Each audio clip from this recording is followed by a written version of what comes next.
Lunch Money Lambert, Jeff Malott. Welcome to the Kayak Bass Nation. Yeah. Welcome to the Kayak Bass Nation. Kayak Bass Nation. Hey. Welcome to the Kayak Bass Nation. Welcome to the Kayak Bass Nation. Welcome to the Kayak Bass Nation, where we talk about fishing and competition. It's your boy Ox Pippin, aka Ox Fishing. Don't come over here tripping. Hey, hope you enjoy the show. Jeff Malott, Lunch Money Lambert, Lego. Hey, welcome to the Kayak Bass Nation. Kayak Bass Nation. Welcome to the Kayak Bass Nation. Kayak Bass Nation. Hey, welcome to the Kayak Bass Nation. Welcome to the Kayak Bass Nation. Welcome to the Kayak Bass Nation.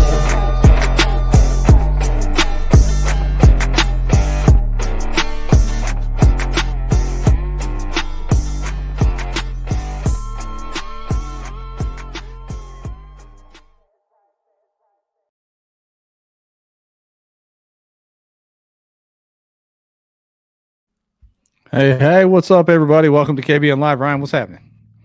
We're here on a Tuesday. We're back. After a delay. Up on a Tuesday again. Yeah, after a delay from, we put off the show one night for the championship that turned into a steamrolling, buddy. In hindsight, we should have just done it on Monday and not even watched the championship. Yeah. That was pathetic. Should have just gone live. Yeah, should have just gone live. But, hey, you know what? Our buddy Adam Fillmore is a happy camper along with the rest of the folks. Probably RJ Hoover, too. Who knows? The rest of them up there. They're happy. So, every decade or so, the Big Ten flexes and lets the SEC know it's not, the only conference that wins. I didn't realize that Michigan hadn't won a national championship since '97. So I think it's Tennessee's turn next year. Yeah. I saw an interesting correlation with Tennessee that dude from Washington, Penix, was actually committed to Tennessee originally. Trevor Lawrence was, too. Our coaches are really good at running off star quarterbacks, apparently. Yeah, crazy. But enough football talk. Football season is officially, college football season is officially over. I guess the NFL's going. It's a fishing show. We're talking big fish tonight. Tell a little bit about our guest, man. We're talking about big fish from Texas. So we got Jason Conn on. He is a guide in Texas. He fishes Fork, OHIV, these big bass factories. I know him through some of my buddies that do music out there. They fished with him. They talk a ton about him. And, I figured now's the time of year to catch the PB. And he's got some monster fish stories. He caught an absolute giant last year that was recognized by Texas. So we'll let him get into that when we bring him on. Yeah, I saw in the same year a 17 and a 14. Crazy. Yeah, those are decent-sized fish, turns out. Decent. Keepers, I'd say. Yeah, keepers. Yeah, he doesn't even fish with live bait. It's crazy. We got we got a local guide up here. He just guides with live bait, and he's like, "Oh hell, we had 40 pounds today." I'm like, "You're fishing with gizzard shad, dude." Like, good job. Good. Yeah. So I tried to throw the banner up while we were scrolling the intro there. We're doing a giveaway tonight, Seaguar line pack giveaway tonight. So to get in on that, you know the drill when we do the giveaways, man. All you got to do is like and share on Facebook, and then like the video on X. I want to want to call it Twitter, X, YouTube, Twitch. Like the video and comment below the video so we know you're watching, and you'll be eligible to win a Seaguar pack. So how about that? Yeah. There we go. You got it up there. See, look. Yeah. Figuring this thing out finally. What do we miss in the world of kayak fishing? Anything happened over the week? You dropped that Christine clip, and that was hilarious. That was one of my favorite clips we've ever had. Yeah, man. AI, there's a lot of funny things about AI, but AI also enables us to streamline getting clips of the podcast out. It helps cut those down for us. So you're going to be seeing a lot more of that. After each show, I'll be able to cut them up real fast using some AI tools that are out there. But that Christine one, I took it from the Best Of show, man. That was a good one. Yeah, that was a good one. Some guy, did you see the public page? I don't like how much she emotes while fishing. Yeah. I thought that was hilarious. I was like, "What? Who's emoting out there?" I didn't know. Yeah. I didn't know that was the thing. If you don't get bent out of shape in a fishing tournament, then you don't have any feelings. I don't think. Yeah, I see some people jumping in over on Twitter/X. We've got our usual Facebook and YouTube crowd. It's slowly building as we do, so we appreciate y'all. Like I said, we're doing a Seaguar giveaway, so make sure you hit the like, share, and comment and all that stuff to get in on that. Yeah, it's kind of, I hate to call it dead time. It's right around the corner to tournament season, but there's really nothing going on right now. What you been doing? You've been burning up the roads watching volleyball tournaments, haven't you? We got another one this weekend, man. I love it. I love when it starts. I like seeing her be competitive and stuff, but I'm ready to start fishing myself. So yeah. So I hadn't been fishing in a minute. I actually went hunting this weekend, Ryan. I saw that, Jeff. Look at you. Yeah, growing up. Something sounds weird to say, but at my age, I had never been hunting in my life. You like it, don't you? Until that day, and then we did it backwards. My son took me hunting. You're supposed to do it the other way around, but hey, whatever. It's never too late. As long as you get out there.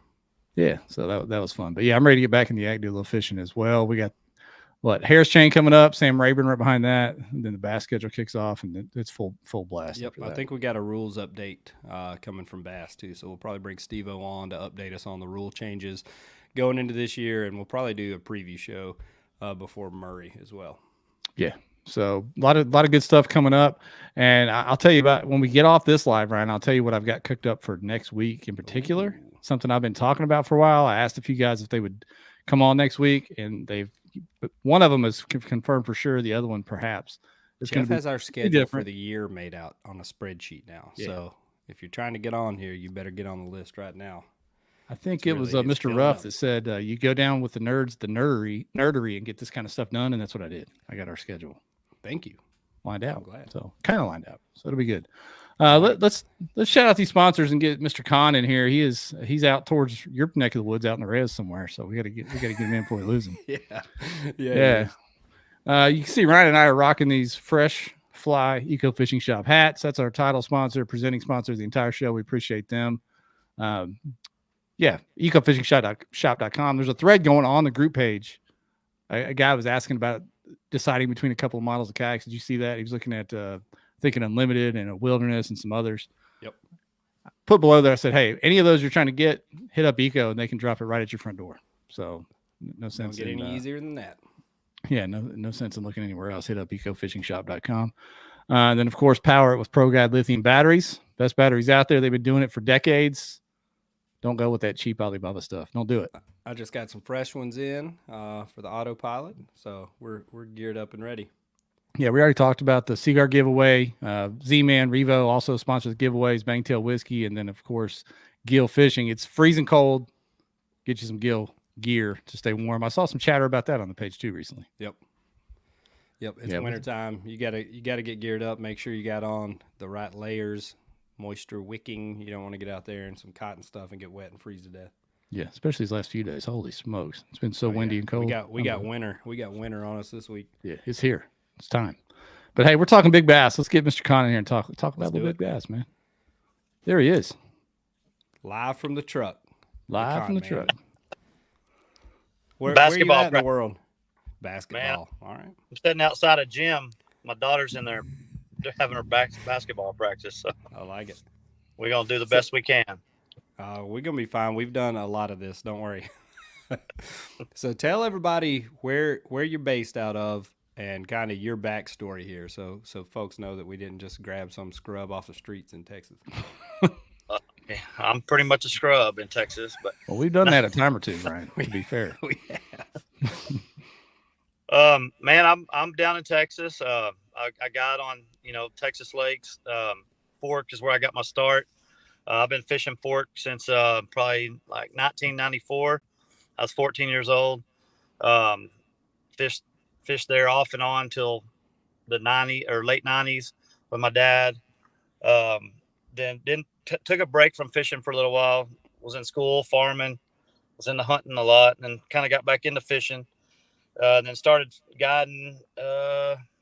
2013 started guiding is when I actually became a guide at Fork. And then here, as the last couple of years, I've kind of gone to Ivy, Ray Roberts, just other Texas lakes. And but now I'm kind of, right now I'm gonna be at Ivy till probably May or June. I don't know. I haven't decided yet. And then I'll probably go back to Fork for a little while, kind of bounce around, just try to chase some big ones. And Ivy has really established itself as just a giant factory, right? I mean, tell us about that lake in general. Man, so funny thing is, I actually fished there before I fished at Fork. When I was born in San Angelo, so I lived out in West Texas for about half of my life. But I started fishing there in like '93, and I hadn't fished there since until it started getting big. But anyway, it was just a normal lake back in the day. You go out there and catch 100 fish a day, no problem. Throwing spinner baits, just fishing. But it dried up, got pretty low. Just basically a river channel. I mean, you couldn't even get in it. You couldn't even put it into boat ramps. It filled back up. I wouldn't say full, but it got enough water in it to where it was people were back out fishing.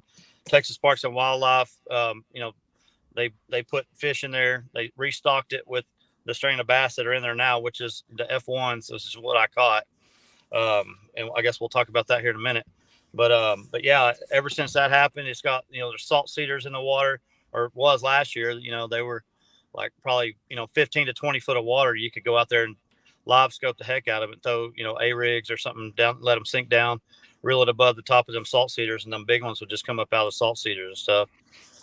But this year the lakes dropped 10, 11 foot since this time last year, so a lot of that stuff's out of the water right now.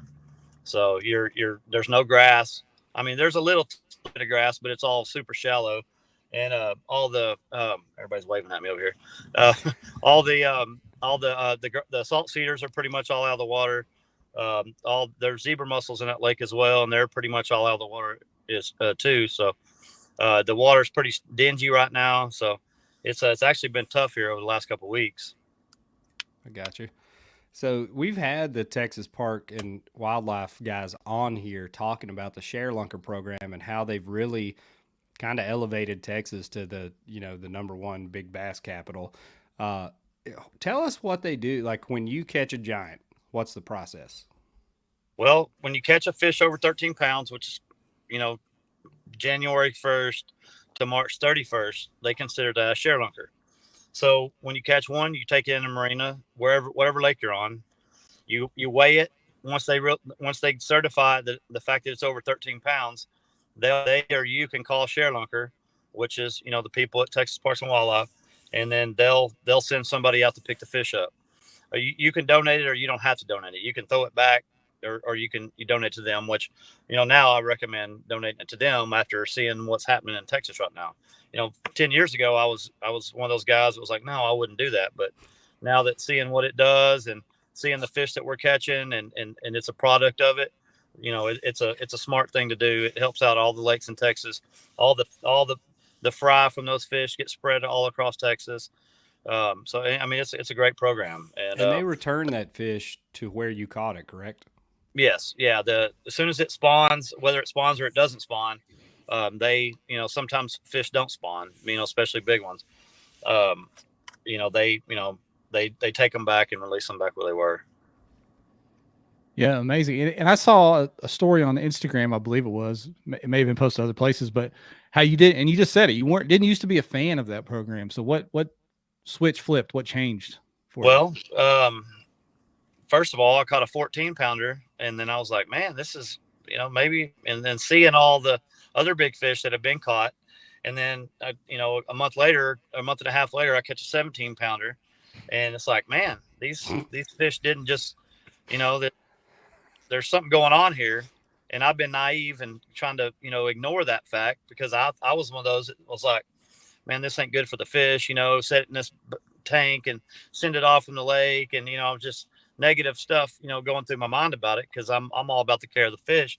But after seeing the way, that it's became over the last, 10 years, and, it's changed my mind a lot, and a lot of other people too.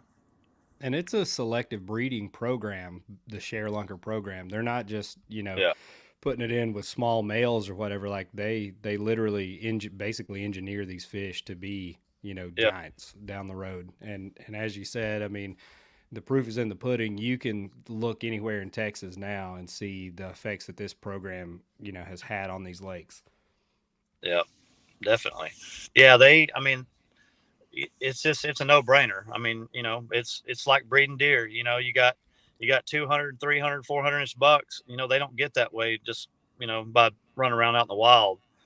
These fish are, they're bred, they put a very, like a 8 or 7 or 8 pound male, big ShareLunker male to breed with her. So, the genetics are there, and it helps out.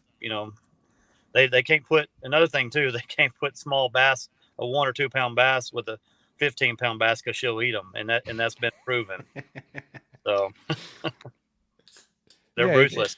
It's wild. I mean, there's obviously a lot more to growing biggins than, people just assume sometimes, the naive folks, hey, it's the South, it's warmer down there, more time to grow. These fish there's a reason Texas is standing out above all these other southern states, that the climate is exactly the same.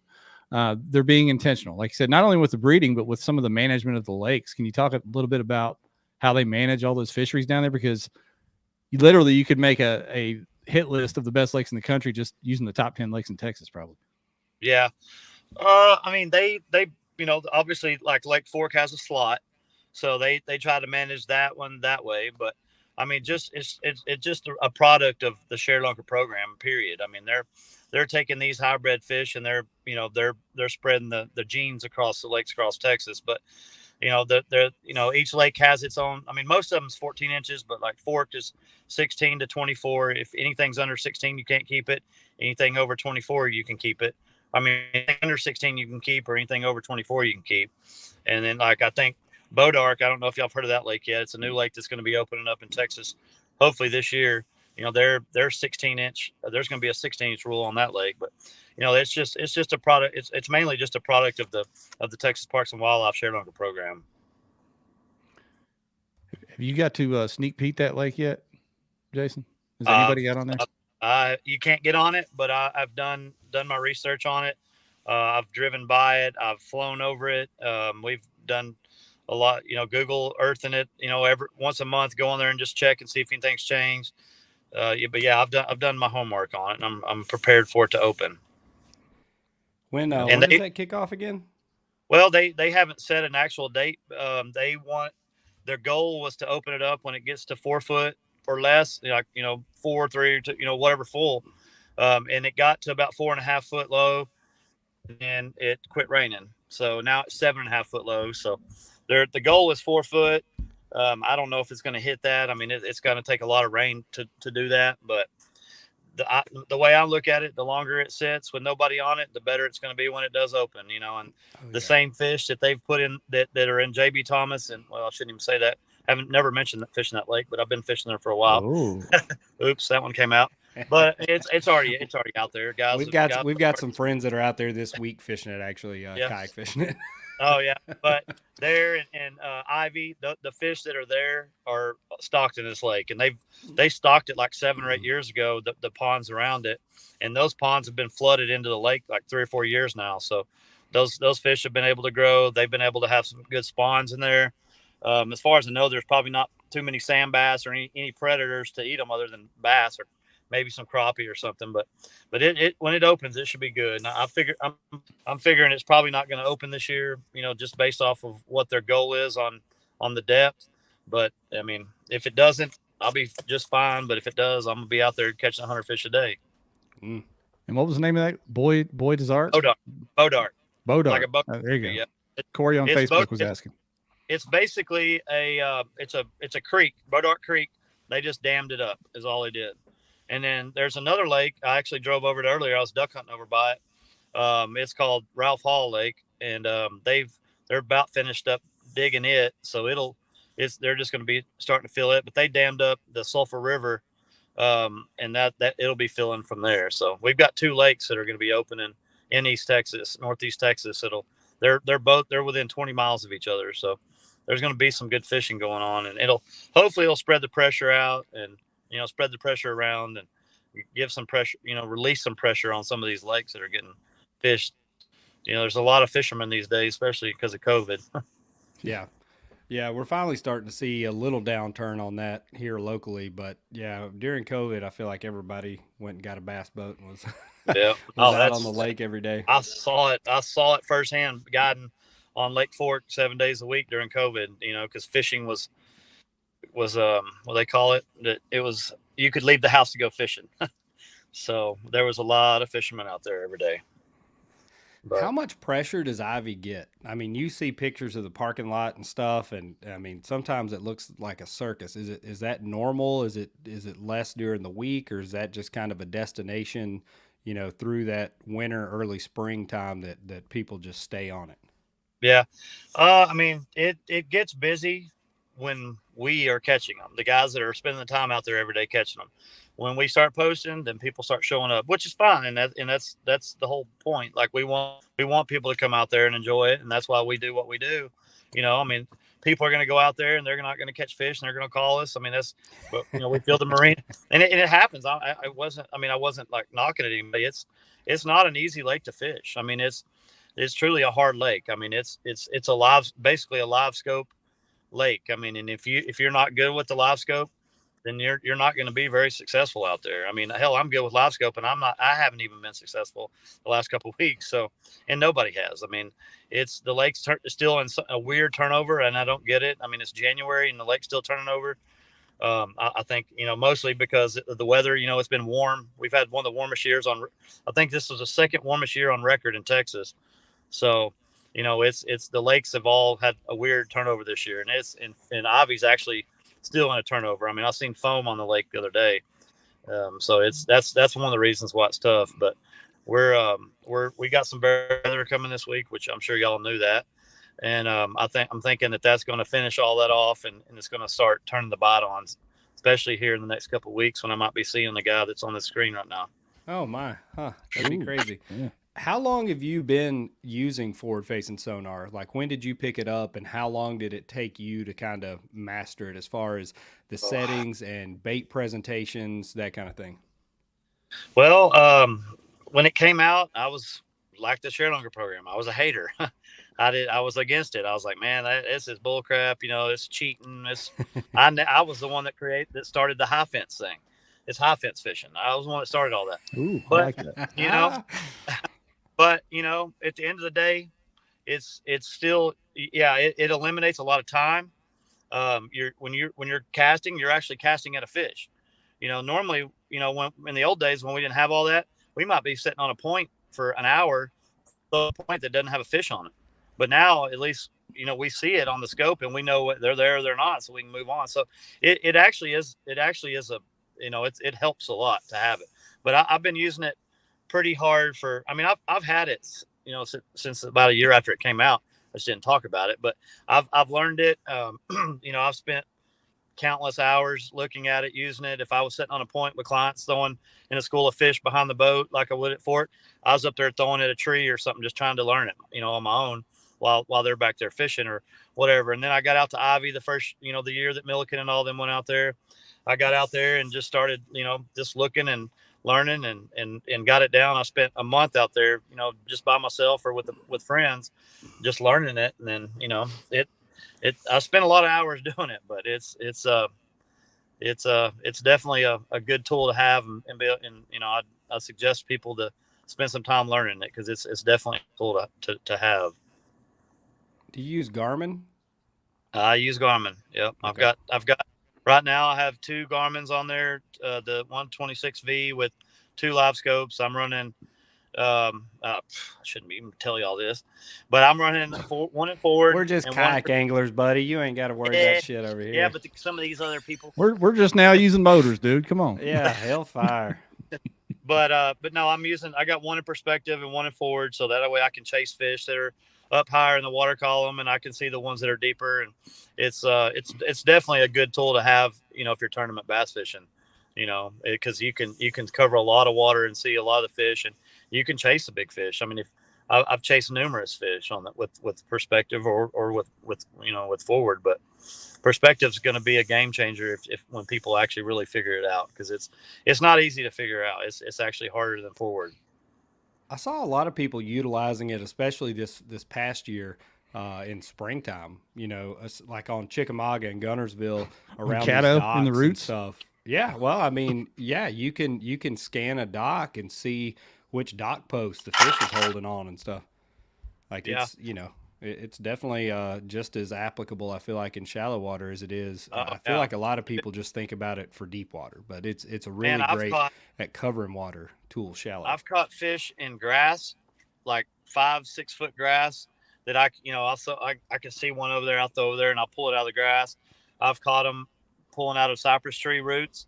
Like a lot of people don't realize this, that them fish are down in them roots. If you, just cause you scan a tree with that live scope and you don't see it, throw over by it, because I guarantee you there's going to be fish coming out of it. I mean, I've done well in a couple of tournaments, and one I got DQ'd in for using too many blades on an A-rig, but that's what I was doing. I was throwing by cypress and pulling it, just down, maybe 2 foot off the bottom, pulling across those roots, and 5-6 fish come out of it. I mean, I caught an 8-pounder, and I've lost a few, because I didn't have 5 hooks on there. Like, I wasn't cheating, but but I've had a lot of big fish hit it out there just coming out of them cypress trees. But yeah, I mean, grass, cypress trees, there's lots of different ways to use it. You just got to utilize all that.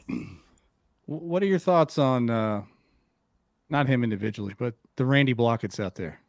This is out of control. It's ruining fishing. What are your thoughts on that?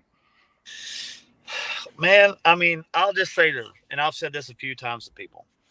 If they banned it and got rid of it and burned it and threw it in the lake and was done with it, I'd be fine with that. Yeah. But the fact that it's legal and I can use it, I'm going to use it. Because, at first, when I first started seeing Josh Jones post all these pictures using live scope and this and that, I was like, screw that guy. That's cheating, blah, blah, blah, blah. But at the end of the day, it's legal. You can use it, and it's there. So if I want to keep up with the Joneses, I got to be able to, utilize it. And so that's anybody. If you're a tournament bass fisherman, you're just going to have to, I don't know the right word to use right now. I could use one, but you might get mad at me. You just got to quit. I don't think we will. This is a free speech. You got to quit being a bitch, and you just got to get out there and get it and use it and go fishing and learn it, and you'll be successful. I mean, I hated on it at first, but then these dudes are out here catching 13s and 14 pounders, and I'm like, well, I can't do that. So I go out there and I did it, so it's another tool, Yeah. like it's just like spot lock or power poles or, a number of things that you can tell yourself you don't need. But if you go out there, especially in a fishing tournament, and you go out there, underprepared for what everybody else may be doing, then that's on you when you get beat. We've got a college angler. He fishes our tournaments, and he whoops our ass with live scope, and he's phenomenal at it. And you can argue with it. Oh, you don't have to have it. Oh, there's fish shallow all year. You hear 1,000 different excuses, but the fact is, like, when the kid goes out and wins 3 tournaments in a row using live scope, it's not an accident. You can't argue with that anymore. No, and I mean, I can see both sides. Like there's your Rick Klein and your older guys who I respect dearly, and they're my friends. I love Rick Klein. This is not a knock at him, but they don't want to sit there and look at a screen all day and look down at it's tiring. It wears you out. It wears me out. I'm 43 and it wears me out. I can only imagine how it would make them feel, and you're literally looking down at it all day long. I mean, you don't even know what's going on with you. I've almost hit somebody before trolling because I didn't even look up, so I've almost been hit by somebody looking at the live scope. But my point is I understand how others feel about it, and I get that, and I'm either way. Like if you ban it, I'm fine with that, because it's proven I've caught fish before it, and I've caught fish with it. So I mean, either way, I'm not worried about it. So if, it is what it is, and I'm going to use it while it's there. And if they get rid of it, I won't use it anymore. I might be upset, but. Let me throw this comment on Facebook. I'm starting up some good questions we're getting from folks now. We're saving them for a little bit later. But on Facebook, Mr. Guitarra, if I pronounced that wrong, I'm sorry. He said, I don't think it's cheating, but I fear what bass populations might look like once everyone has it. I've heard that before. Jason, do you think fish will become conditioned to that and be able to I've heard stories that they'll run from it now in the right situation. 100%, man. I'm in it right now. Like I'm throwing at fish that I see with it, and when my bait hits the water, if I don't get it far enough, they're gone.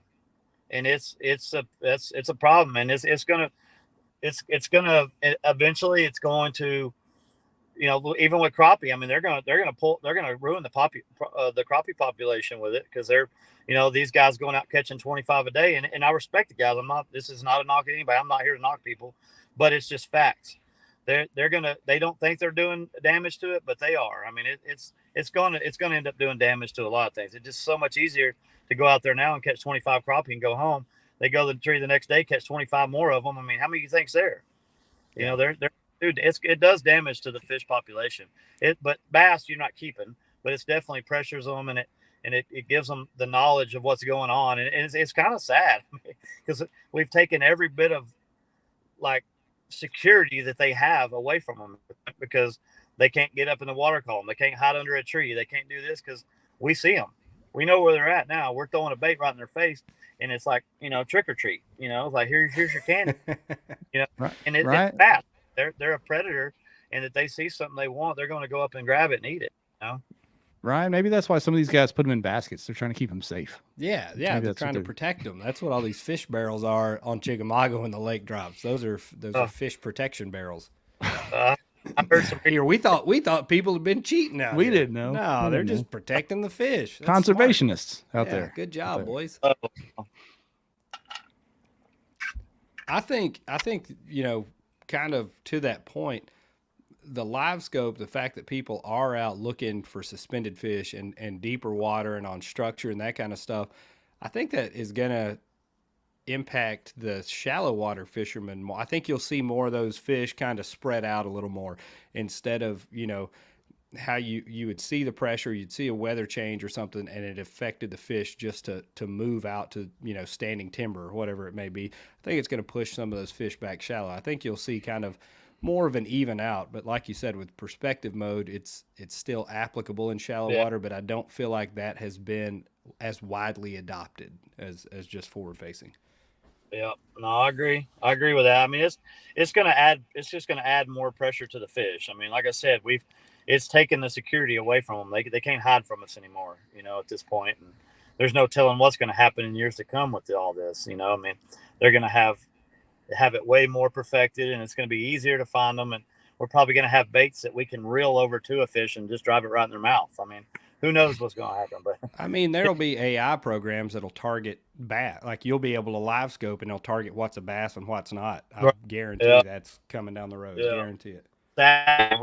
It's kind of like, you know, a no challenge deal. I mean, I don't know how far it'll go, and how many tournaments will allow all of it, but it's probably one of these days it's gonna ruin. I mean, it's, you know, JB Thomas, for instance. I was out there in July catching fish before a lot of these guys were out there, and you know, it's like fishing a big pond. I mean, that's basically what it is. You're fishing the same schools of fish. You're pressuring those fish. That lake's going to be done with after this. It's going to be. You're not going to be able to catch them. I mean, if you do, you're catching the same fish over and over. I mean, I side scanned that whole lake. I'm very good with side scan. I saw that there's not a lot of fish in that lake. There's not a lot of bait in that lake. I mean, there's a ton of crappie. I say that. There's a ton of crappie. That's bait. But there's a ton of crappie. There's a ton of catfish. And there's not a whole buttload of bass. I mean, there's a bunch of 5 to 10 pounders, but there's not a lot of 1 to 3 pounders. And I don't know why that is, but they're just not in there. And I don't get it. I don't know if maybe the crappie ate all the fry or whatever. But again, I mean, the live scope there is gonna ruin that place, and it's sad. And it probably may do it to Ivy, with Ivy being so low right now. That's crazy. I didn't know we were going to get this deep into live scope discussion, but I think there's definitely a tipping point where it is taking the mystery and magic away a little bit of what chasing bass is about, right? Is that fair? Yeah. Yeah. Dan confirms JB Thomas has been beat up worse than Ivy the past few months. Yeah. Yep. Oh, 100%. When you got guys fishing daylight to dark out there, it chasing the same fish all day, it'll do it. It'll definitely do it.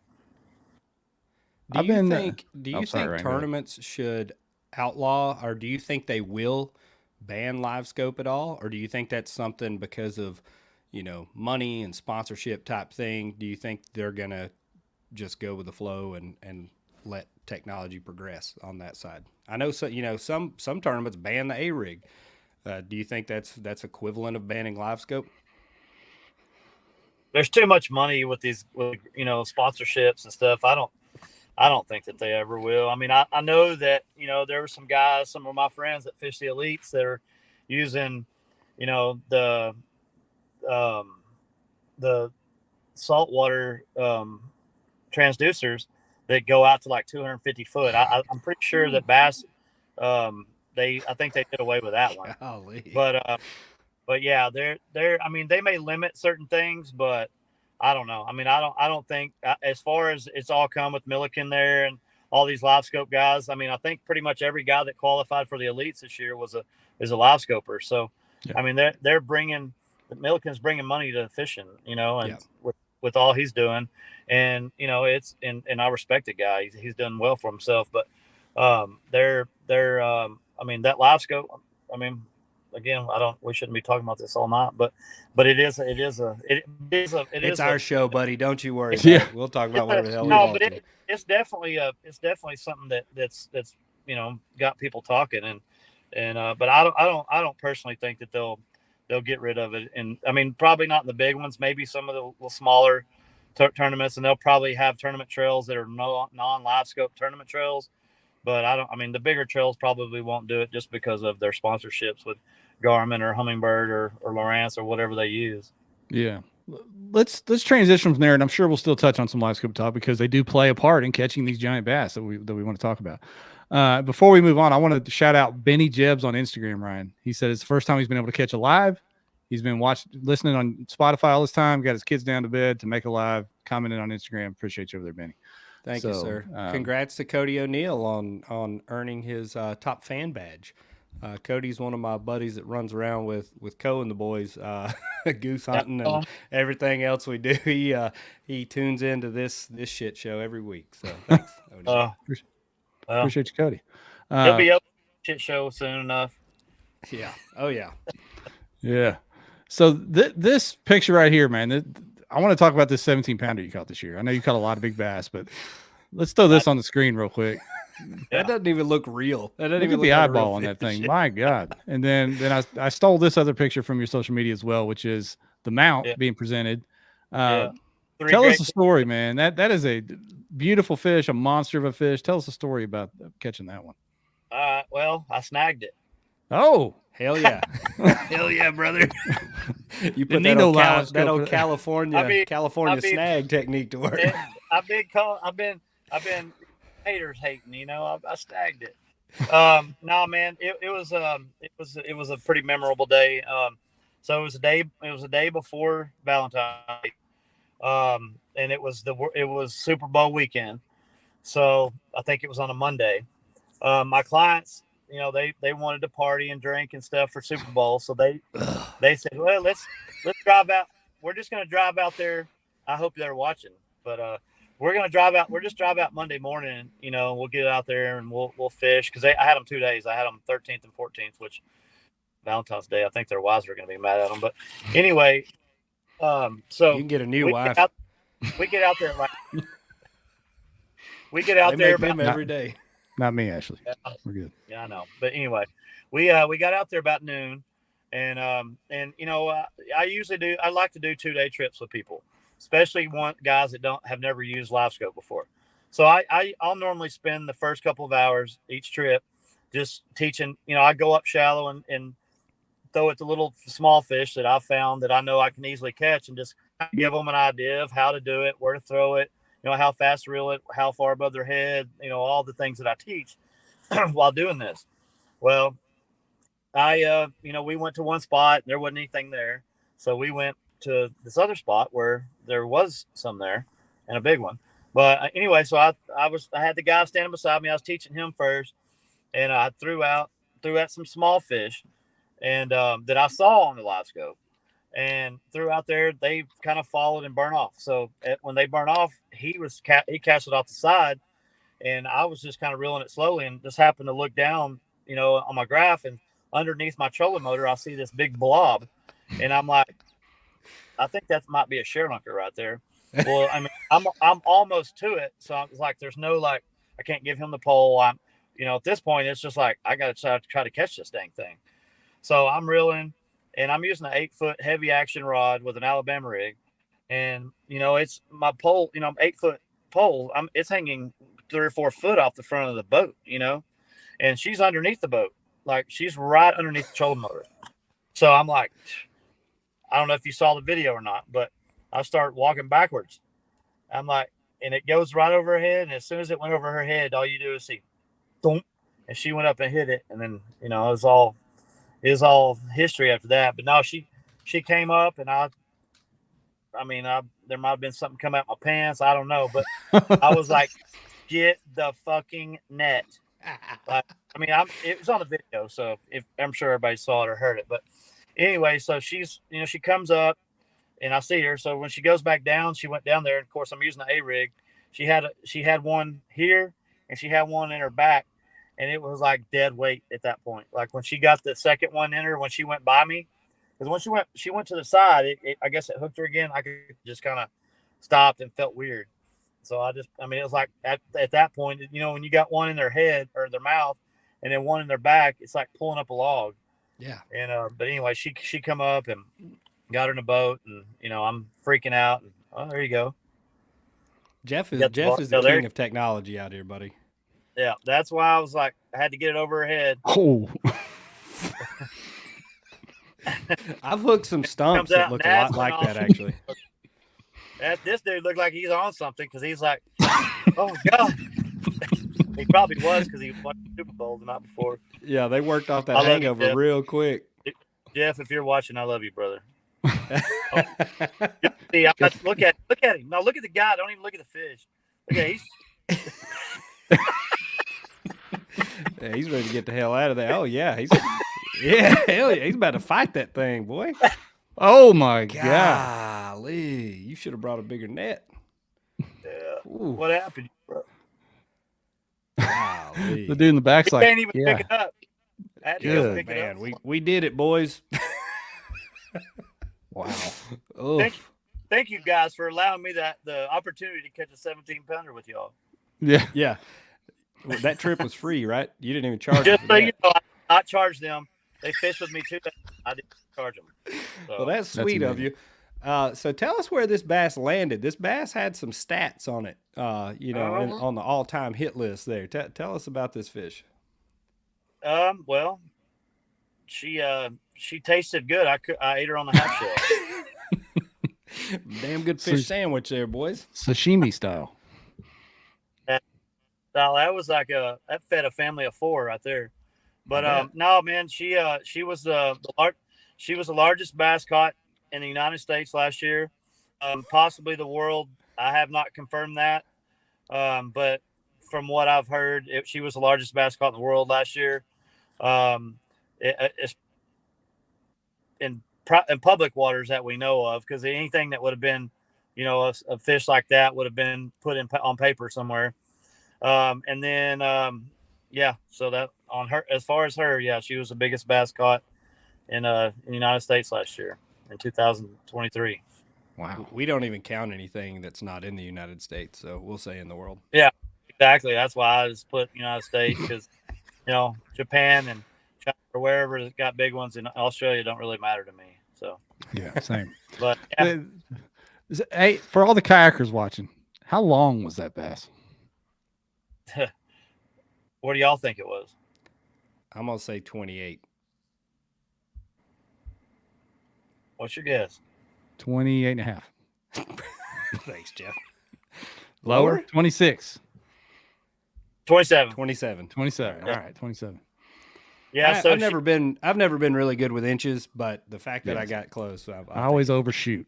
You only have a couple, so you're like not used to a lot of inches. But anyway, so a cool story is a cool statistic is, one, I'm the only person in Texas history that's caught a 14-pounder and a 17-pounder, but my 14-pounder was also 27 inches long. Really? And it was a month apart, or a month and a half apart. So I figured, and when I caught the 14, I actually caught her on a 10XD. I was bouncing across the bottom. I saw her on live scope, but there was 5 of them the same size. So there was 5 14 or so pounders sitting there, probably all 27 inches long. It's I'd be crazy. A little nervous. I'd be a little nervous with one of those on some treble hooks. It's crazy that you catch a 14 and a 17, 3-pound difference. Is that right? 3 or I'm not good with math. Yeah. But 3-pound difference, the same length, like in a month and a half apart. That's just crazy. Now we see it in these, especially, we just go by length. We have like an aluminum measuring board, but we see that often, just the weight difference. And that's what a lot of, especially bass boat anglers, don't understand the translation. Like, well, how many pounds is that? Well, it depends. A 23 could be 3.5 pounds or 9 pounds. Like it all depends on what time of year it is or what they've been eating. Yeah, girth don't matter in this sport over here, Ryan. Here we go. All right. Oh, man. Getting deep. Yeah. What Jeff? Will you pull up the Bass Nation Texas schedule? I want to get his thoughts on what they put together out there. Yeah, give me a moment.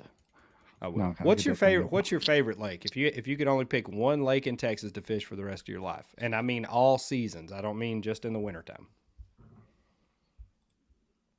Whew. You're gonna get me in trouble. Yep. And earlier when we were pre-gaming, drinking and stuff before the show. Yeah. Yeah, for sure. Oh, man. Nah. Man, honestly, it's a tough race between Lake Fork and Sam Rayburn. Okay. Bass Nation, and Texas, Jeff. The reason I say that. What? Oh, the my reason God. I say that is because you can go to Rayburn and you can catch fish in grass. You can catch fish in brush piles. You can catch fish in trees. You can catch fish pretty much anywhere in any depth in that lake at all times. Fork is similar, but Fork just smaller, and it gets a lot of pressure. And I mean, when it's off, it's off. I mean, I guess Rayburn's the same, but so they're kind of same. And just right now, we don't have any grass at Fork. Well, I guess there's a little bit now, but the last few years there wasn't grass, so it just made it a little tougher. But Fork and Rayburn would be just all around. Just go to fish without live scope. Just go out and have fun and fish. Would be one of those two lakes, or even Ray Roberts. I see that right there. Roberts. So this is the Bass Nation. So just in Texas, their Bass Nation kayak schedule, and it is. I mean, it's just a hammer factory. Our buddy Duke, he runs this, and I mean, he put together quite the schedule there. I think you're going to see a lot of inches. Yeah, that's the plan. I think. That is the plan. What's Ivy fish like in September? I see that one down there at the bottom of the list. How does Ivy fish in September? Have you ever fished it that early? Let's see. On purpose? The problem in September is usually that's the turnover period. Usually when the lakes are turning over, so they could be hit and miss. I mean, you could. I don't know. I mean, I haven't really fished it in September, to be honest. So. I didn't see a whole lot out of it in September, just from my buddies that guide out there all year. I didn't see a lot out of it, so I don't know. Fork could be deadly that time of year if this is kayak, right? Yeah, kayak. Yeah. So, yes, sir. I mean, obviously August 3rd, you're going to want to be able to run the graphs. Y'all got graphs on them things? Yeah, we got graphs, we got motors, we got we got everything you got on a bass boat except a live well. You got side scan? Yeah. Oh yeah. Yeah. Hell, if you can find them off on the humps and points and road beds and stuff at Fork in August, man, that could be a deadly time. I always tell everybody when you've got sweat dripping down your ass crack, that's the best. Toledo, we're gonna clip that one, I'm pretty sure. Oh yeah, Toledo. I haven't really fished Toledo that time of year. Hey, put it back. Ray Roberts. Actually, I'm going to be there. What? We cannot solicit information. That's the rules. I like Roberts. I can't give information. You can right now to us. We can't ask you for information. Oh yeah. Okay. Actually, this is Bass Nation. I don't even know if they have rules for that, Jeff. Yeah. Well, I mean, I'm just giving January. my thoughts. We're good. Ray Roberts should be really good pre-spawn. I mean, just trees. You just fishing the timber.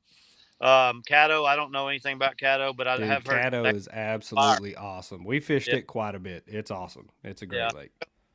Choke, I don't know much about. I got some buddies that fish there, and there's some giants down there, alligators. Brownwood, I'm not real familiar with. I've been on a few times, but I don't know much about it. I'm curious to see how Toledo is this year. I think Toledo might be the lake to watch this year. There was a 15-pounder caught out there last year in a tournament. The guy got DQ'd because of it, but because of the situation with it. But he still caught it. Legally he caught it. Just in the tournament, he didn't follow the rules. But it's still giant fish in there right now, and I'm fishing a tournament there, and I think April maybe or May, no April I think. So we'll see how it goes. But I think there's going to be a lot of big fish caught there this year, and maybe I'll have to make my way over there and do some trips. But and Fork, if Fork's on, Fork could be deadly that time of year. I mean, for the offshore, I mean, you're going to have to be throwing a jig or Carolina rig or something like that. But you can find a big school and it could change your day real quick. You get on a school of 20, 38 pound, 5 to 8 pounders, it can make someone's tournament real quick. I saw Jeff perk up when you said Carolina rig, so I'm pretty sure he'll go down for that tournament now. That's all Jeff wants to do is drag that Carolina rig around. August 3rd, mega shaky head with a big old worm. That's what I would be throwing all day. I'm glad to see Fork there in the summer. Usually for kayak tournaments anyway, it's early spring, late fall.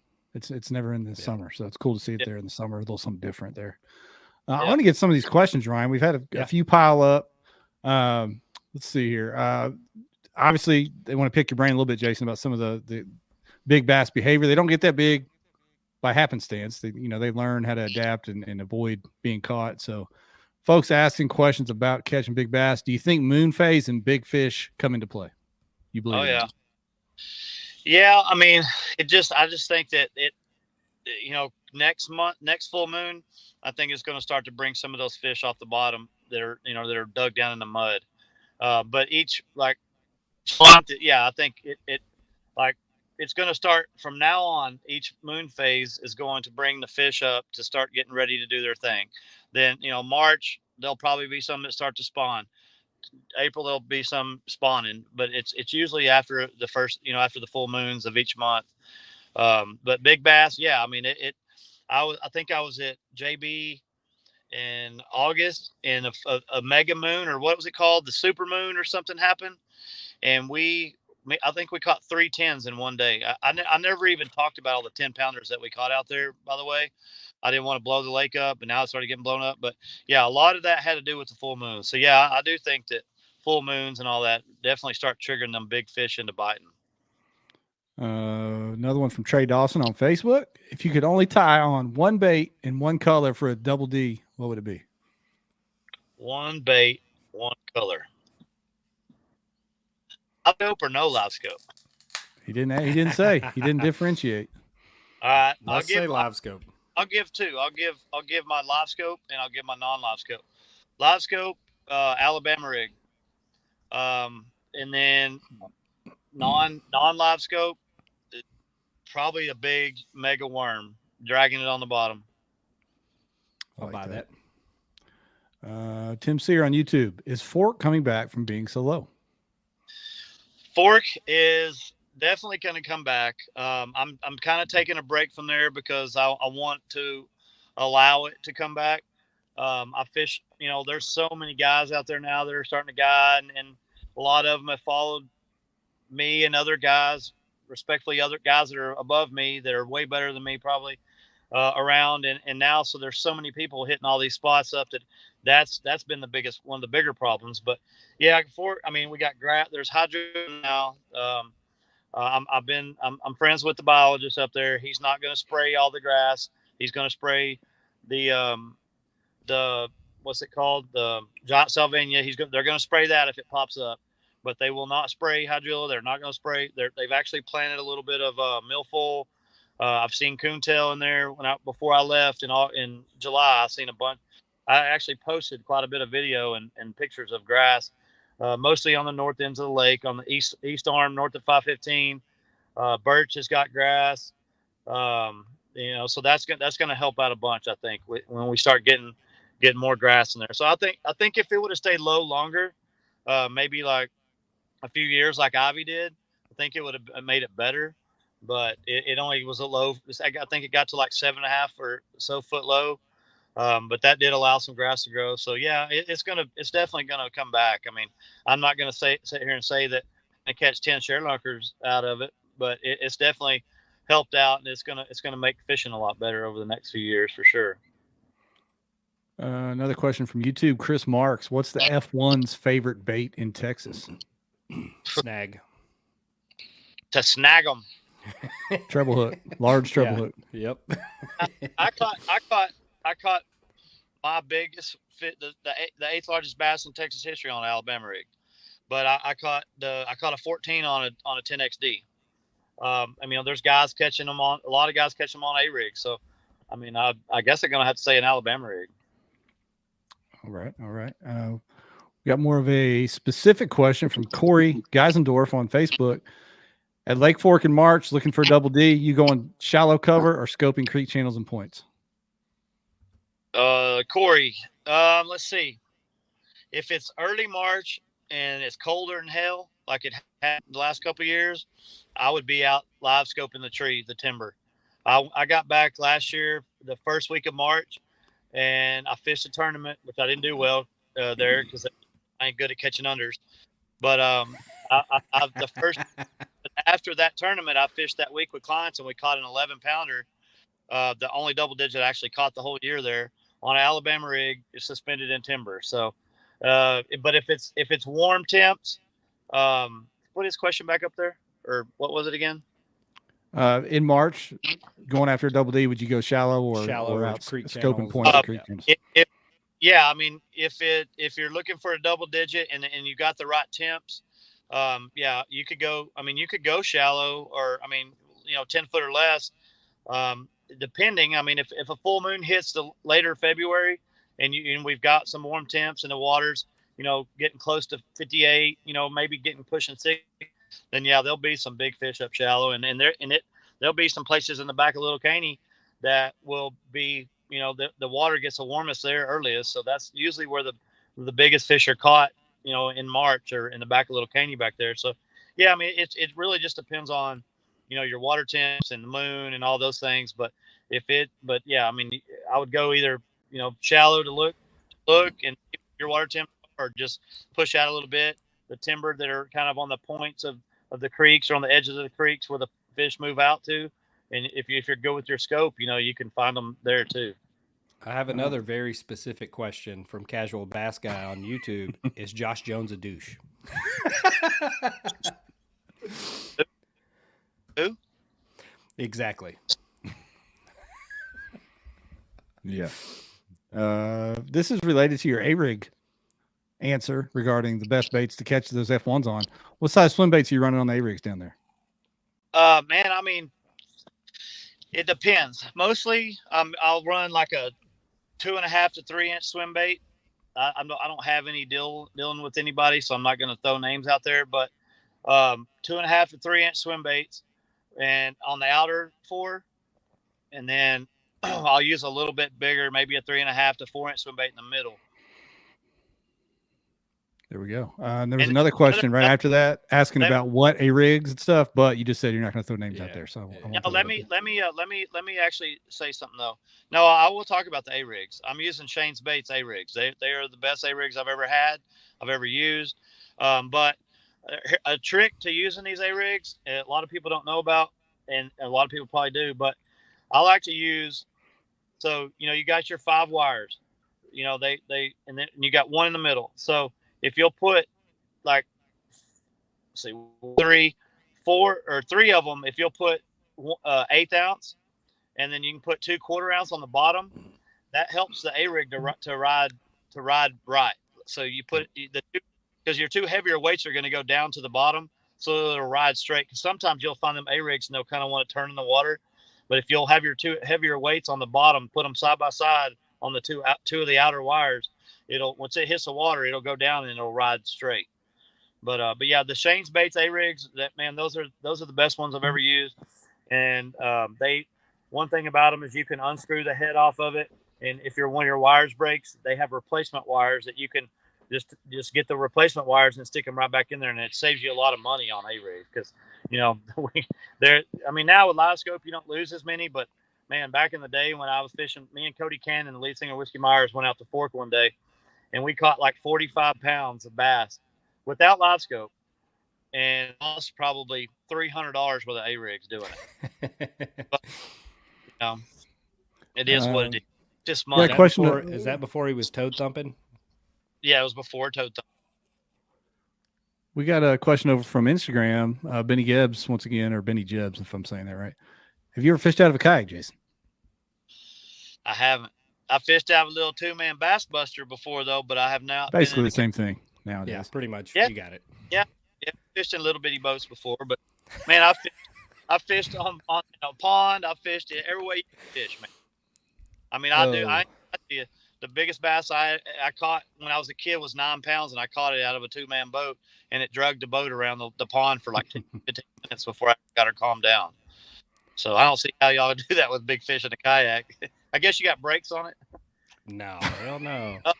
You just wear it down. It's like what was that? Jaws. It's like Jaws. I seen that dude catch that big tarpon or whatever it was in a kayak. Man, that was crazy. Yeah, we got a lot of a dude caught a marlin, wasn't it? Like 850-pound marlin. Yeah. Maybe it was marlin. I just remember seeing a big old sucker jump up right by his kayak. I was like, man, I'd die, especially if it was a shark. That happens too. Let's see here. BJ, you started this one up, Brian, I think. BJ Shelton. So BJ, he wants to know what big name guest you're guiding next. Spoiler alert. No, let me answer the end of it. Randy Moss is going to be with me March 8th and 9th and 10th at Lake Fork. I couldn't get him to go to Ivy. He wants to go to Lake Fork because there's a couple of other players. Teddy Bruschi's coming down. And then I don't know. He didn't tell me the other guys bringing. We're going to have 2 boats running around out there. So March 8th and 9th and 10th. So I'll have Randy Moss at Lake Fork. I just got a text. I just got a text from Co Wetzel. He said, "Ask him why I catch more fish than him." And we're gonna put this theory to the test in 2 weeks. We're gonna go out and fish with Jason, me, Co Wetzel, and Dylan Wheeler. We're gonna go out there and see what this Ivy stuff's all about. And I'm throwing Co Wetzel in the lake that day. So y'all better get ready for that shit, boy. Co will probably throw himself in the lake. Hang on, not intentionally. Hang on, Hey, y'all want to say hi to? Did you ever see the picture that went major viral on my Facebook? Sorry, I'm lost my shoe here. And it was a little girl that caught an 8-pound bass. Yep. Okay. What? That her? Right here. Superstar. Celebrity. She is a celeb. She thinks she is. She's friends with Taylor. She's Randy Moss' friend, to be honest with you. That's the connection right there. He loves her to death, man. Like he took us to Disney in March. And or no, it was in June, and I was way off on that. But anyway, he rode a ride with her, and when they got off, he looked over at me and he had a tear in his eye, and he goes, "I can't do it again." And I said, "What?" He goes, "I can't ride another ride with her." I said, "Why?" He goes, "Because she just made me cry." That's awesome. That's awesome. But yes, let's talk about those 2 weird dudes that are going to be fishing with us. Yeah, we're probably going to have a good little time out there. Both of them are extremely talented musicians. I don't know if either one of them can fish. Dylan's actually wanting to get into kayak fishing. Dylan's wanting to get into kayak fishing, so we're gonna work him into that this spring. I would love to see Co Wetzel on a kayak. So we're going to do the Devil's River, I think. Co mentioned wanting to do a Devil's River float. You ought to tag along for that deal. Come on. That dude will be too drunk and fall out. Well, we'll get back in. He's actually sending me a picture earlier. He's up there in Colorado, I think, about to shoot a major, huge mountain lion. Yeah. I think he's actually gonna grab it by hand and choke it. He probably will. Did you see that bear video? From in the spring where he got the cage with it. Yeah, he sent me that crazy. Right when it happened, and I was like, "Dude, you have major large balls." Sorry, baby. Daughter's earmuffs. Well, man, we'll let you jump off here, and we'll let you jump off and get your daughter home. I appreciate the time tonight. Thanks for coming on, and I'm really looking forward to that trip out there here in a couple weeks, man. We're gonna have a blast. Yeah, man. Hopefully we can get one of them ding dongs on a big bass. Somebody will catch one. I'm gonna drag a Ned rig. Ned rig, or you just have to try to snag one. You know, that's the way that they do it. They say. We'll But keep no, an eye man, on I that. appreciate you guys. All right, I man. enjoyed it. Anytime. Congrats on the Giants. I look forward to seeing them in person here. All right, man. I appreciate All you right. guys. We'll talk to y'all later. All right. See you, buddy. There we go, Ryan. That was good. The That was con awesome. man. Yeah, that was A good. ton of knowledge, especially on targeting those big fish on those Texas lakes. And obviously, we've seen it on our side of the sport, but that forward-facing sonar has played such a huge role in that. I don't think there's any argument with it. Yeah, I started one more comment, Ryan. I had to throw this up. I see. Bill in the comments. What's up, Jeff? That's my my cornhole supplier, man. Hey, I got a little crossover right. going. The Corn Bill, Slingers Bag Company, folks, from Tennessee. Bill, I need to get with you. I'm down in Chattanooga. I need some bags. All right. Yeah. I'm better than Jeff. So Yes, he probably is. not yeah, at social for sure. media. Yeah. I've been out of commission. I was like full on into the cornhole schedule this fall and winter, and my elbow and shoulder have been jacked. Somehow I can pull a bow back, but I can't throw a cornhole back without like shooting pain up my elbow. So Buddy, you falling apart. anyway, I've been out of commission, but I'm ready for a comeback. I've taken about a month and a half off. I'm gonna come back. So I need to get the boards out. And who made your KBN boards? Those are pretty sweet too. local guy here, Jason Thomas, kayak angler that now literally has a business making boards. So I like it. Those are nice. Those are really nice. yeah, legit. So there we go. Hey, we're doing a giveaway tonight, guys. After that great show, let me throw the hashtag. Y'all tried to cheat me, but I ain't gonna let it happen. Ha ha ha, suckers. Hashtag Invizex. Invizex. We'll go For with the that. win. Wait, you still throwing red label? Or you up on that tattoo now? Nah, baby, I got You leveled that up good, all the way good. up. I I've thrown got red that label good. forever. It's as really I as have to. it's just about as good as about anything. But So I re-spool about once every 2 or 3 years when it gets low. If I have a spool on me, then I'll use the good stuff. If I'm at a gas station, I'm buying red label, baby. They don't break. in a pinch, man. That's good stuff. I mean, the first probably 7 or 8 years I fished, that's that's all I threw was red label. The old rope. Wonder Got who's getting rolling slow in now. rolled tonight. Oh yeah, they're throwing it in there now. We had folks across all platforms tonight. I'm sorry over on Instagram. We had a fair amount of folks watching on Instagram. I appreciate y'all over there, but we can't get you in this giveaway thing. This software won't pull the comments from Instagram, but I see you over there. We Who appreciate do we y'all. need to talk to about that? Who runs Street? The nerds down at the nerdery is what we Okay. have to do. We have to Okay. get with them. All right. I'll Yeah. send an email. Yeah, the guys that own this whole thing that are probably, billionaires at this point are like a couple of 22-year-olds that go live and explain how to use it all the time. So That's fantastic. Mhm. Good for them. yeah, I it's mean, good. kind of like us, we came from meager beginnings here. Yeah, At meager KBN beginnings. Live, and now we're both retired. Neither of us even work. That's right. Can you imagine? Have you ever gone back and watched our original KBN Live? It is awful. I try not to. Can we delete those? I like to leave them there as like to keep us in check. Yeah. In case we think we had a bad show, we can go back and watch that with like 13 live viewers, and it's the same people. Anyway. I'll still never get over I don't know what accent I was trying to purvey then, but it was coming out kind of weird. I liked it. I wish we could go back to that with a good microphone. Yeah. Yeah, it was wild. We got Invizex coming in still. Give it another second or two and we'll get this thing wrapped up tonight. What's the Harris chain up to now? I think it was the college tour was just down there. Yeah. I don't know. I haven't checked the registration numbers. It was But, at like it was close to 80 something last time I looked, I think. Yeah, we're a couple weeks out, but Yep, we're y'all gonna got get there. time to get signed up. And I think registration deadlines were extended this year, so you can make the call late nowadays. Yeah. 82. Hey, 82. And before I hit this giveaway thing, Ryan, I told you next week I've a show I've been wanting to do. I ran it by you a few weeks ago. We're gonna do a YouTube channel review show next week. Ooh. So all of you guys that are trying to build YouTube channels, I'll put up a post later where you can put your channel in the comments on our group page, and we're gonna have a couple of legit high-level elite YouTubers on. Alex Rhodes already committed. I'm working on another couple of guys that are maybes, strong maybes, but we're gonna have a couple of really successful YouTubers give you positive feedback on how to make your YouTube channels better. So I think that's gonna be something different and kind of fun. What do you think? I like it. Let's do it. All right, so let's draw this Invizex. Here we go. Johnny Maddox is in the comments, so I'm assuming he's gonna win, but we'll see. Dude, I think he's got us hacked, to be honest with you. Josh Evans has been making a run at winning He all has. this stuff. So He has. Josh been having hey, there we go. All right. Derek. Way to go, Derek. I'm not going to pronounce your Why- last name. Well, I think it's Widebush. I'm going to go with Widebush. Yeah. Wiedenbush? Widebush. Wiedenbush. I'm sticking Derek. with Widebush, dog. Appreciate you, Derek. Appreciate you watching. Appreciate you participating. So there we go. Yeah, Joe Mack is going to. I keep calling him Joe Mack. It's J Mac. I just go to Papa Joe all the time. J Mac, it's going to be. I knew that's what the correlation was. Yeah. So J Mac, I think it is going to be a good show. Wiedebush. I come up with these weird ideas, Ryan. I appreciate you entertaining my weird ideas. Hey, for shows. I'm here for it, buddy. I'm here for it. Yeah.